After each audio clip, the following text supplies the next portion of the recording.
আসসালামু আলাইকুম everyone. Hello guys. এটা হচ্ছে আমাদের নিউ ইয়ারের 2025-এর ভিডিওটা ছাড়তে দেরি হয়ে গেল। এটা বলতে গেলে একটি ছোটোখাটো ব্লগ অ্যান্ড একটি রেসিপি শেয়ার করতেছি। যেমন এই যে মুরগির মাংসের আমাদের এটা হচ্ছে রেসিপি। মেইনলি আমরা চিকেন ফ্রাই করব এবং নান রুটির আইটেম করা হয়েছে। সাথে কি বলো এটাকে, সাথে রায়তা থাকবে। এবং এই যে দেখতেই পাচ্ছেন আমরা মাংসের সাথে বিভিন্ন মশলা, ধনিয়া, হলুদ, মরিচ ইত্যাদি মিক্স করতেছি ম্যারিনেটের জন্য। এটা হচ্ছে লেবু দিয়ে দিলাম এরপর, এবং টেস্টিং সল্টও কিছুটা ইউজ করা হয়েছে।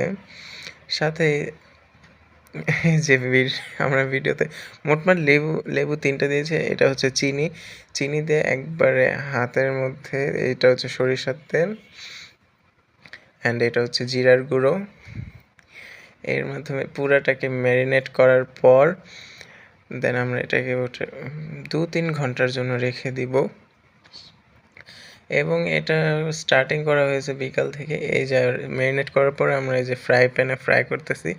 মেইনলি বারবিকিউ করারও ইচ্ছে ছিল, কিন্তু সময় সাপেক্ষের কারণে হয়নি এবং অনেক সময় ভিতরে কাঁচা রয়ে যায়, তাই অনেকের এটা ভালো লাগে না। বারবিকিউ করার পর অনেক সময় ফ্রাই করতে হয়, তাই এবার বারবিকিউ করি নাই, তাই সোজাসুজি ডাইরেক্ট ফ্রাই করে ফেললাম উল্টে পাল্টে। এবং ফ্রাই করার সময় প্রচুর কি বলতো সময় লাগে, যেটা বারবিকিউতে খুবই কম। অ্যান্ড রায়তার জন্য এখানে পেঁয়াজ আপনার বেরেস্তা করে ফেলতেছি।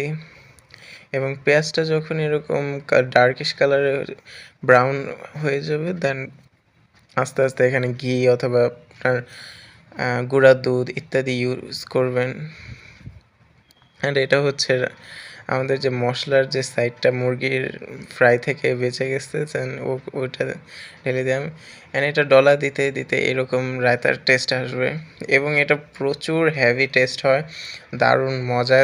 এটা নান রুটি অথবা তন্দুর রুটি ইত্যাদির মাধ্যমে খেতে এবং মুরগির মাধ্যমে খেতে, মুরগি দিয়ে খেতে প্রচুর মজা হয়। অ্যান্ড এই যে লাস্টে সবাই ভালো থাকবেন, আল্লাহ হাফেজ।